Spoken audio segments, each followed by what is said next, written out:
માતાજી બધાને good morning. તો આજે આપણે સવારમાં આજે ભરવાના છે ઘઉં। તો તમે જોઈ શકો છો આ રીતના। અને તમે ઘઉંમાં શું નાખો છો તે કહેજો। આપણે જો ઘઉંમાં નાખવા માટે અહીંયા લઈ લીધું છે। આપણે આ રીતના ઘઉંમાં નાખીએ છીએ। આ શું છે એ તમને હું છેલ્લે કહીશ, તો મારા વિડીયોમાં તમે કન્ટિન્યુ જોડાયેલા રહેજો। તમે શું ઘઉંમાં નાખો તો જરૂરથી એમાં કોમેન્ટ કરજો।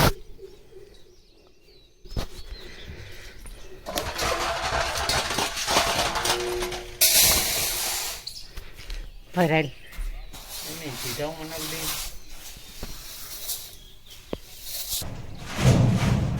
ચાલો આપણે કોથમાં હવે પ્લાસ્ટિકની બેગ નાખી દેવાની, એટલે આને છે ને ઘઉં અંદર હવા ન મળે। ઘઉં છે ને હવા ન મળવી જોઈએ, હવા મળે ને તો એમાં ધન્યવાદ થઈ જાય। એટલે આપણે કલર બેગ નાખી દઈએ અને હવે આપણે લાઈ વાળા પહેલાં લાઈ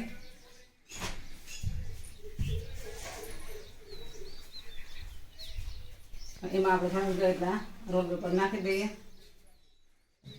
બીજી બનાવી દીધી હવે નાખી દઈએ એમાં ઘઉં।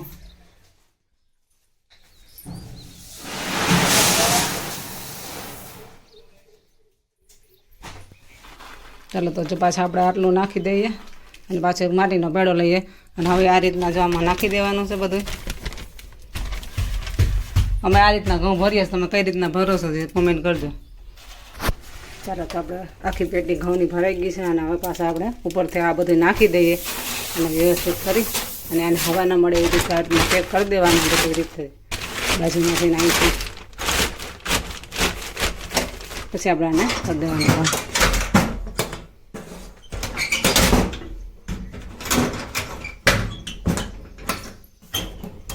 હવે આની માથે આપણે કપડું પણ બાંધી શકીએ, એટલે એમાંય પણ હવા ના મળે। એટલે એના હવા ના મળે એ રીતના તમે ઘઉં રાખો એટલે આખું વર્ષ તમારા ઘઉં હોય ને એવા ને એવા રહે, બગડતા પણ નથી। શેર કરી દેજો, બીજાને પણ શેર કરજો, એટલે બીજા લોકોને પણ ખ્યાલ આવે કે આખા વર્ષ ઘઉં ભરવા માટે શું પદ્ધતિ અપનાવવી જોઈએ।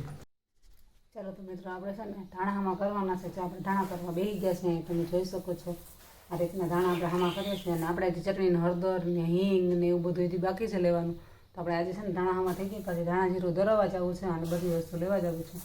તો તમે કઈ રીતના મસાલા કરો છો જે મને કોમેન્ટ કરી દેજો। જો અત્યારે હું ધાણા લઈ આવી છું, હું કરું છું અને આ છે જીરું, હજી જીરું હમું કરવાનું છે, પછી આપણે જીરું પણ આમાં મિક્સ કરી અને ધાણા જીરું ઘાણે દરાવા જવાનું છે। જો તમને ઘાણાનો મને ત્યાં વિડીયો ઉતારવા દેશે તો હું તમને ઘાણું પણ બતાવીશ। ત્યાં ટોટલી વસ્તુ બધું ઘાણે રાખે જ છે અને ઘાણું પણ અમારા ગામમાં જ છે। તો તમે કઈ રીતના મસાલા કરો છો એ જરૂરથી મને કોમેન્ટ કરી દેજો। અમે આ છે જ મોટા ધાણા છે અને આ છે આપણે ઝીણી ધાણી, તો કે આપણે બે મિક્સમાં અને હવે એમાં નાખીશું આપણે આ જીરું હામું કરેલું। આવું બધું આપણે મસાલો કરવાનો છે। તમે કેવી રીતના મસાલા કરો છો તે એમાં કોમેન્ટ કરજો। આમ તો જોકે કાંઈ છે નહીં, પણ તો આપણે ધાણા જ્યાં લીધા છે ને તૈયાર, એટલે આપણે આમાં છે ને થોડું જોવું જ પડે। કોઈક કાકડી હોય, કોઈક દાંઠિયા હોય, કોઈ ખરાબ દાણા હોય, તો એ બધું આપણે હાથ પેરો કરીને ધાણા હામાં કરી લઈએ। પછી આમાં બધું જીરું મિક્સ કરી અને આપણે ઘાણે દરાવા જવાનું છે ધાણા જીરું। તમારી જેમ કોણ કોણ મસાલા કરે છે, લગભગ તો બધા આખા વર્ષના મસાલા કરી જ લેતા હોય, પણ તમે કઈ રીતના કરો છો જે રીત મને કોમેન્ટ કરીને કહેજો। જો વિડીયો ગમે તો વિડીયોને લાઈક કરજો, શેર કરજો અને ચેનલને સબસ્ક્રાઈબ કરવાનું ભૂલતા નહીં। અત્યારે આવી ગયા છીએ સબ મસાલાના ઘાણે અને આ છે મસાલાનો ઘાણો।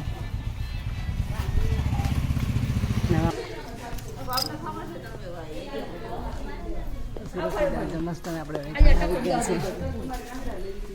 અમે આ રીતના મસાલા બધા કમ્પ્લીટ થઈ ગયા ને મસાલા કરી દઈશું અને હવે આપણે બધી આ બરણીમાં કાચની બરણીમાં ભરી લેશું।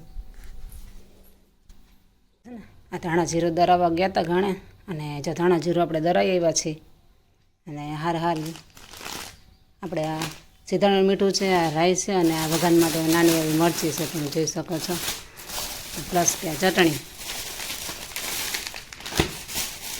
2 કિલો આપણે ચટણી લીધી છે, 1 કિલો આપણે કાશ્મીરી મરચી લીધી છે, બસ 1 કિલો હળદર પણ લીધી છે આપણે। તો આપણે આખા વર્ષ માટેના મસાલા આપણે કમ્પ્લીટ કરી થઈ ગયા છે મિત્રોને, પ્લસ આ છે હિંગ। તો આપણે આખા વર્ષ માટેનો મસાલો જો આપણે હવે ભરી દેવાનો છે। અત્યારે ધાણા જીરું ગરમ છે એટલે આપણે એને થોડીક વાર માટે ઠંડુ થવા માટે રાખી દીધું છે, આમાં ભરી લીધું છે। હવે આ બધા મસાલા આપણે બરણીમાં ભરી લેવું। તમે કઈ રીતના મસાલા કરો છો તે જ્યારે કોમેન્ટ કરીને કહેજો। આપણે કાશ્મીરી ચટણી છે એટલે આપણે એનામાં અલગ ભરવાની છે અને આ રીતના આમ છે દબાવી ભરીએ ને ચટણી આખો વરસ માટે બગડતી નથી.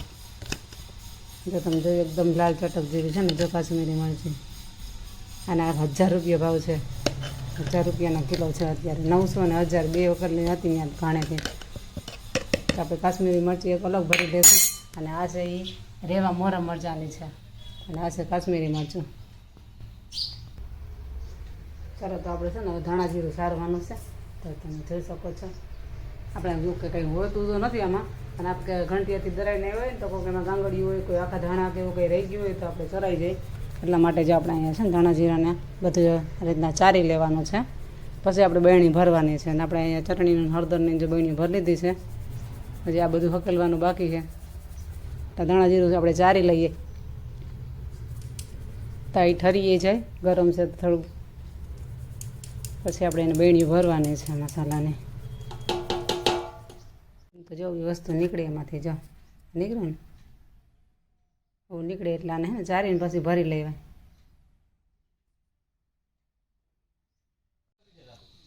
આપણે અહીંયા હે ને જો ટાંકીનો કવર ફિટ કરી દીધું છે.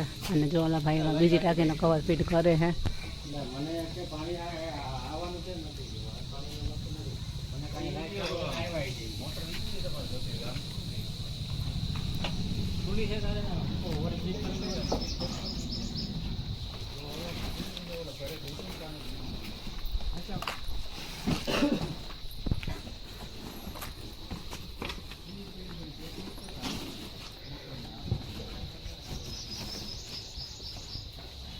એને તો આ કવરનું આવી છે કેટલા વર્ષનો,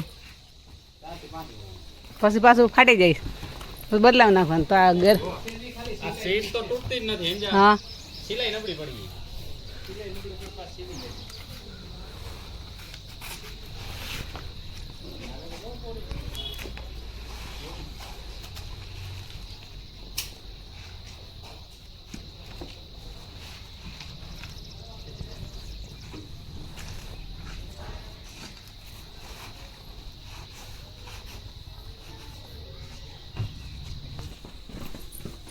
એ વધારે છે ને પતલી થઈ ગઈ લે. આ તો હજી નવી છે એટલે આમાં હજી કઈ વાંધો ના આવે.